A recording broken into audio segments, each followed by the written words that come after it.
జగన్మోహన్ రెడ్డి యొక్క bail petition కూడా supreme court తిరస్కరించినట్లుగా తెలుస్తుంది. దీనికి సంబంధించి జస్టిస్ సదాశివం అదేవిధంగా ఇక్బాల్తో కూడిన ధర్మాసనం తీర్పును వెలువరించింది. వైఎస్ జగన్మోహన్ రెడ్డి యొక్క బెయిల్ పిటిషన్ కూడా తిరస్కరిస్తున్నట్టు తన ఉత్తర్వులో పేర్కొంది. ఎందుకంటే సిబిఐ అధికారులు 7 అంశాల్లో అంటే ముఖ్యంగా 7 అంశాల్లో ఒక అంశం పైన దాల్మియా అంశం పైన దర్యాప్తు పూర్తయింది. ఇంకా 6 అంశాల్లో దర్యాప్తు కొనసాగుతుంది. కాబట్టి వీటన్నిటిపైన దర్యాప్తు పూర్తయ్యేంత వరకు తమకు 4 నెలల నుంచి 6 నెలల సమయం కావాలి.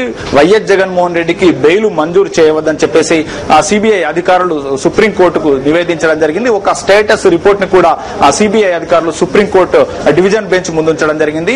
6 అంశాలపైన దర్యాప్తు కొనసాగుతుందని, ఇలాంటి సమయంలో వైఎస్ జగన్మోహన్ రెడ్డి బయటకు వచ్చినట్లయితే ఖచ్చితంగా కేసు కొంత ప్రభావం పడే అవకాశం ఉంటుంది. కాబట్టి వైఎస్ జగన్మోహన్ రెడ్డికి కూడా బెయిల్ మంజూరు చేయరాదని చెప్పేసి సిబిఐ వాదనలు వినిపించడం జరిగింది. అయితే దీనికి సంబంధించి అంటే 4 నెలల నుంచి 6 నెలల సమయంలో దర్యాప్తు మొత్తం పూర్తయ్యేందుకు తమకు సమయం కావాలని చెప్పేసి సిబిఐ అధికారులు చెప్పారు. కాబట్టి ఆ సమయంలోపు దానికి సంబంధించిన ఆదేశాలను కూడా సుప్రీంకోర్టు తన యొక్క ఉత్తర్వులో పేర్కొనే అవకాశం ఉంటుంది. కొన్ని డైరెక్షన్స్ కూడా సిబిఐకి ఇచ్చే అవకాశాలు ఉంటాయి. ఎందుకంటే సిబిఐ స్వతహాగా సుప్రీంకోర్టు ముందు 4 నెలల నుంచి 6 నెలల్లోగా దర్యాప్తును పూర్తి చేస్తామని చెప్పేసి సిబిఐ అధికారులే కోర్టుకు నివేదించడం జరిగింది. కాబట్టి ఆ అంశాన్ని కూడా సుప్రీంకోర్టు పరిగణలోకి తీసుకునే అవకాశం ఉంటుంది. దర్యాప్తును సాధ్యమైనంత త్వరగా పూర్తి చేసి ఒక ఛార్జ్ షీట్ ను దాఖలు